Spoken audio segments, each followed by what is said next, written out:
From its controversial first seasons to the epic comeback in Season 3, this is why Star Trek Picard Season 3's Next Generation reunion isn't what you think it is.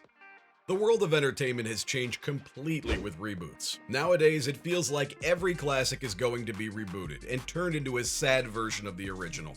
And all with the intention of making some easy money for a billionaire studio in Hollywood. But sometimes it might just be worth it. Could that be the case for Star Trek Picard? Star Trek is one of those franchises that always seems to return. It spans an enormous universe of content, including 13 full-length films, 3 animated series, about 1 million video games, and of course, the series. The original series aired from way back in 1966 to 1969. It was then followed many years later by the Next Generation, from 87 to 94. Deep Space Nine from 93 to 99, Voyager from 95 to 2001, and Enterprise from 2001 to 2005.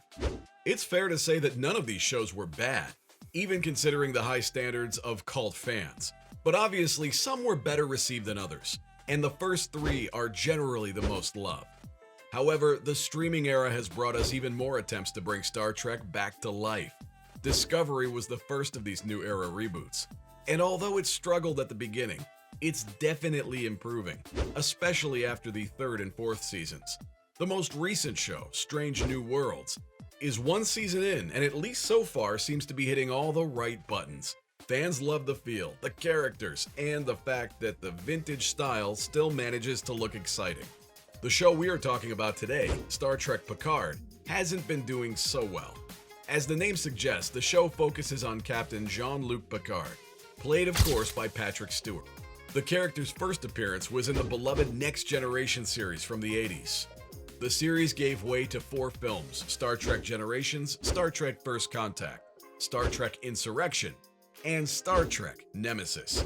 All of these featured the iconic cast from the series, so Star Trek Picard was expected to pick up on this legacy, which it kinda did, but also not really. A lot of reboots only focus on nostalgia, giving up new and exciting stories in order to please old fans. The first and second seasons of Picard did the opposite. They tried to find a completely new direction for the show. Of course, this is a risky move, as fans may not be happy with the new direction. The show starts 20 years after Nemesis, both in real life and in the story. Nemesis itself wasn't very popular among fans, so many were demanding a better ending for the characters. The beginning wasn't very promising, as Picard was retired, and the 24th century was a much darker, bitter place. The characters even swear in the show, something hard to imagine back in the 80s. The show seemed to be closer to the dystopian world of Blade Runner than Star Trek, which led many to label it Dark Trek. A lot of hardcore fans found these changes hard to stomach, but the creators still had a trick up their sleeves. Season 2 was a push in the right direction, and Season 3 is receiving an amazing response. The 3rd season could take Star Trek Picard from being one of the worst received installments of Star Trek to becoming one of the classics.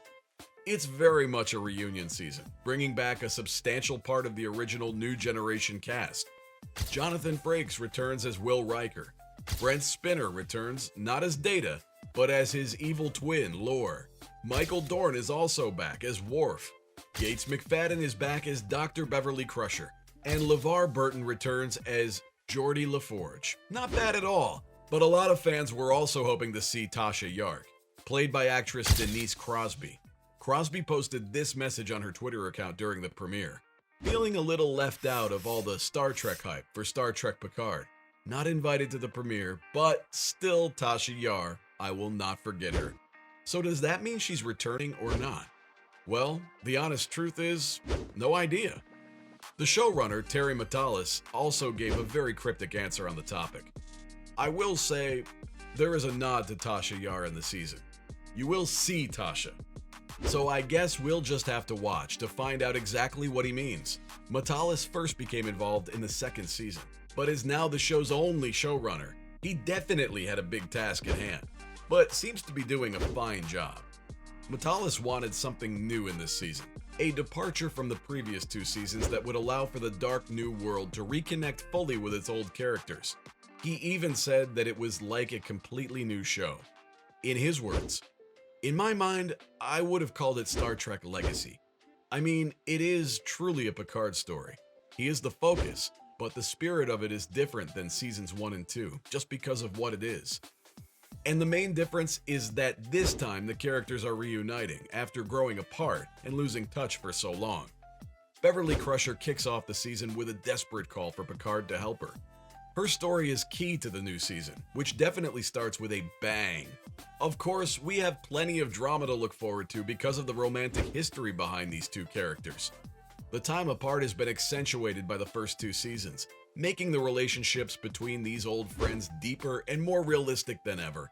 In that sense, the first 2 seasons served as a dose of authenticity for the story to truly bloom in season 3, because really there are only 2 things that matter: creating a good story and respecting the lore. Of course, that is easier said than done, because the lore can involve many limitations for writers who are trying to make something new, but still please the fans. As Matala says, "It was very important to me, first and foremost, that it treads new ground, but also feel like a continuation of the stories and arcs set up 30 years ago. There's a fine line between fan service and just honoring the universe that you're in. So I just went full tilt at the things that mattered to me." So, has it worked? Well, long story short, we definitely think so. And so do many loyal fans, as one of them said on Twitter. "Series 3 of Star Trek Picard is so good, I actually love it. This is the show they should have made from the start." Another one agreed in a similar tweet. "Why isn't this what Star Trek Picard was from the start? It's so obvious that this is what it should have always been. At least we're getting it now." The season is getting a lot of love from fans, even those who were disappointed by the first 2 seasons. And respect for the previous stories seems to be the key. As another user said, "Did Picard Season 3 really have to spend an episode resolving a 29-year-old character cliffhanger?" Yes it did. And it was everything it needed to be. It's worth remembering that The Next Generation is seen as a classic nowadays.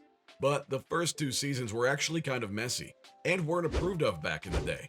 However, when the show hit its 3rd season, it finally lived up to its legendary status, 30 years later. Picard is going through an eerily similar process, and the results may be just as great. Hey, they say history repeats itself, and I hope they're right. That's all for now. From its controversial first seasons to the epic comeback in Season 3. This is why Star Trek Picard Season 3 isn't what you think it is.